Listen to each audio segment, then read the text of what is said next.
A lot has happened in MMA over the years, but some moments were so wild, so controversial, that they still get talked about today.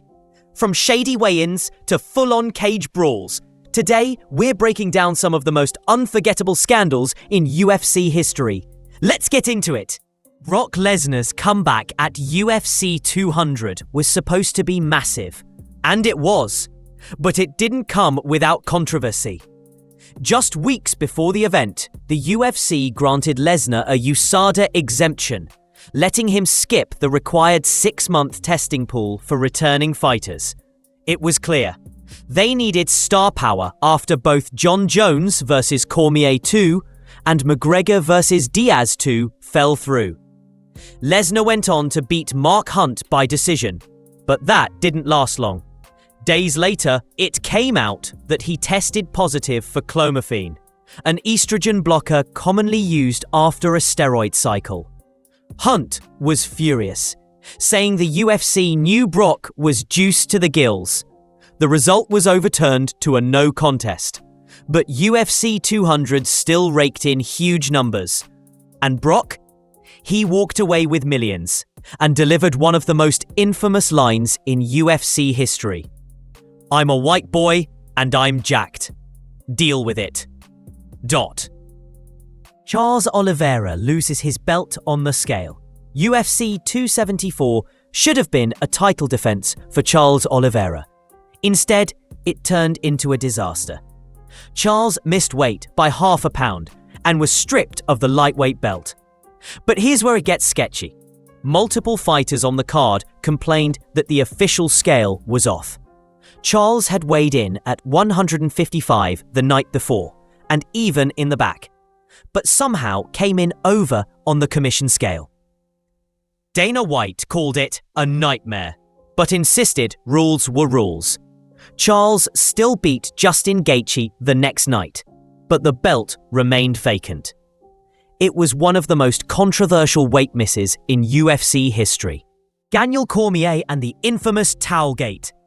At UFC 210, Daniel Cormier was on the brink of missing weight. The commission said he was 206.2 pounds, over the light heavyweight limit. But just minutes later, he stepped back on the scale and somehow made 205 flat.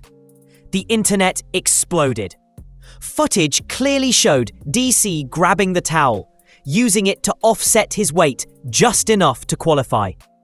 At first, he denied it, but years later, he came clean, saying, "I think I may have grabbed the towel in Buffalo." The clip is legendary. You can see him shifting his balance, holding the towel tight. And the fact that it worked? Even crazier. It's one of the most blatant tricks in weigh-in history, and somehow it actually got him to the fight. James Krause betting scandal goes federal.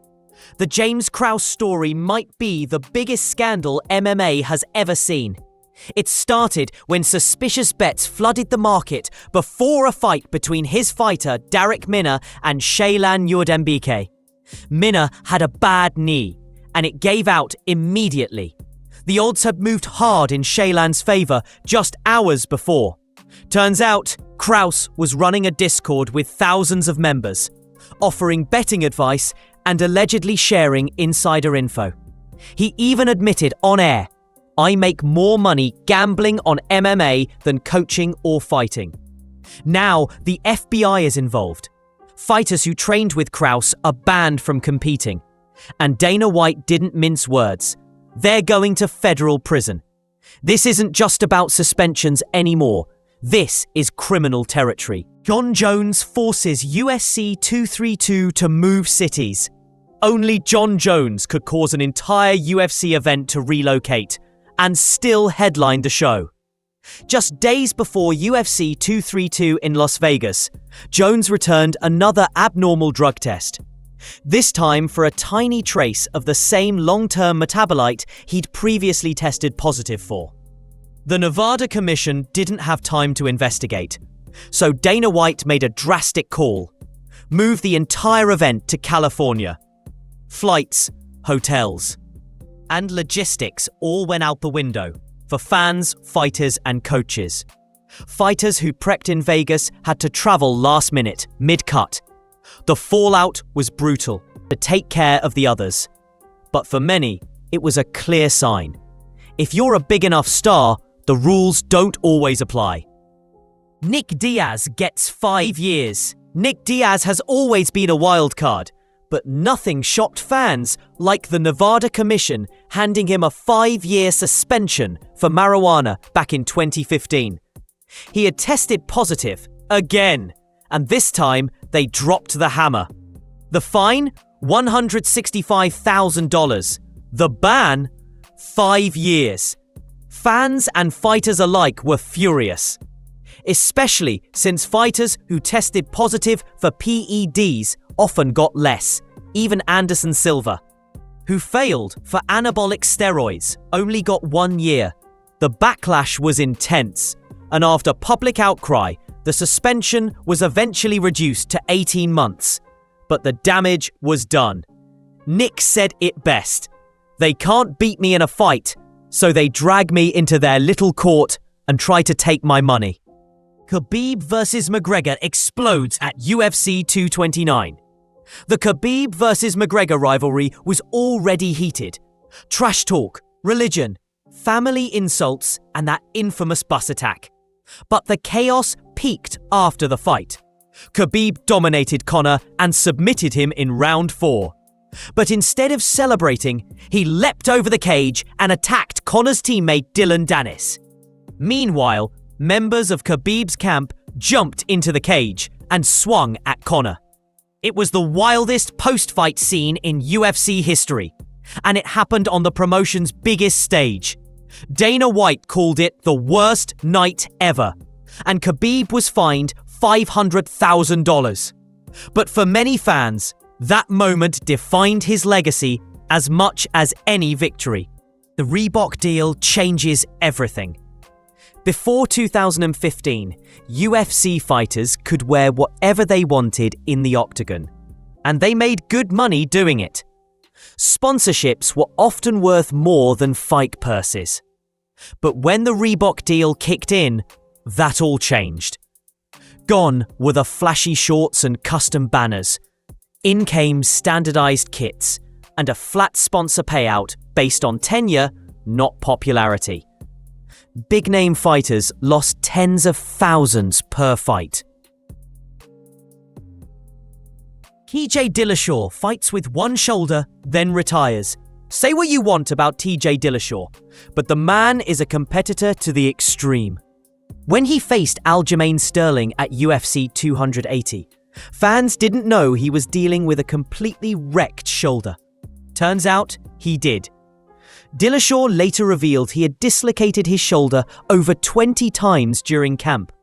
He still took the fight, hoping he could survive on skill and luck. But it popped out early in round 1, and Sterling dominated from there. It was a bizarre, frustrating fight, and Dillashaw never fought again. To make it worse, Dana White had no clue TJ was injured. "That's something he should have told us," he said. The result? A total waste of time for fans, and possibly a career-ending move for Dillashaw. TRT Vitor Belfort was a monster. When TRT was legal, nobody took better advantage than Vitor Belfort. The Brazilian legend was handed a therapeutic exemption and turned into an absolute beast. Between 2013 and 2014, he went on a rampage, KOing Luke Rockhold, Dan Henderson, and Michael Bisping with highlight reel head kicks. But once TRT was banned, Vitor returned to the cage looking like a different man. Older, smaller, slower. When he fought Chris Weidman, it was clear. The TRT era was over. Bisping, who lost his eye after their fight, never forgave him. "I have no respect for that guy whatsoever," he said. And to this day, many fans see TRT Vitor as one of the most dangerous and controversial versions of any fighter we've ever seen. Thanks for watching. If you made it this far, you've seen just how wild MMA can get. Be sure to like and subscribe. More fight news and breakdowns coming your way real soon.